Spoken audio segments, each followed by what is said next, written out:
ഇടമക്കളെ, ഇന്ന് ഗണിതവുമായി ബന്ധപ്പെട്ട ഒരു ചോദ്യം. ഒരു കുട്ടി ഒരു സ്ഥലത്ത് നിന്നും നേർരേഖയിൽ 8 മീറ്റർ വടക്കോട്ട് യാത്ര ചെയ്തു. ഒന്നുകൂടി പറയാം.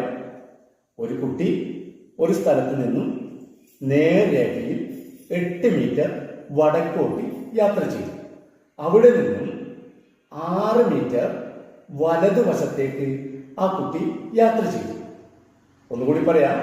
ഒരു കുട്ടി ഒരു സ്ഥലത്ത് നിന്നും 8 മീറ്റർ വടക്കോട്ട് യാത്ര ചെയ്തു. പിന്നീട് 6 മീറ്റർ വലതുവശത്തേക്ക് നേർരേഖയിൽ യാത്ര ചെയ്തു. ഇപ്പോൾ ആ കുട്ടി നിൽക്കുന്ന സ്ഥലത്ത് നിന്നും യാത്ര പുറപ്പെട്ട സ്ഥലത്തേക്കുള്ള ഏറ്റവും ചെറിയ ദൂരം എത്ര? ചോദ്യം ഒന്നുകൂടി പറയാം. ഇപ്പോൾ ആ കുട്ടി നിൽക്കുന്ന സ്ഥലത്ത് നിന്നും യാത്ര പുറപ്പെട്ട സ്ഥലത്തേക്കുള്ള ഏറ്റവും ചെറിയ ദൂരം എത്ര? മക്കളെ, ഇങ്ങനെ ഒരു ചോദ്യം വന്നാൽ നിങ്ങൾ ഏറെ ഒന്നും ചിന്തിക്കേണ്ട. 8 മീറ്റർ വടക്കോട്ട് എന്ന് പറയുമ്പോൾ നേർരേഖ, ഒരു രേഖ മുകളിലോട്ട് വരയ്ക്കുക.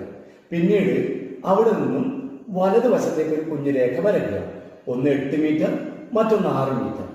ആ രണ്ട് സ്ഥലവും തമ്മിൽ കൂട്ടിമുട്ടിച്ചാൽ നമുക്ക് കിട്ടുന്ന ജ്യാമിതീയ രൂപം ഏതാണ്?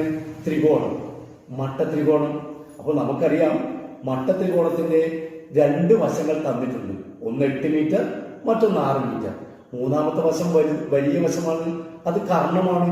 മട്ടകോണിന്റെ എതിർവശത്തുള്ളത് കർണമാണ്.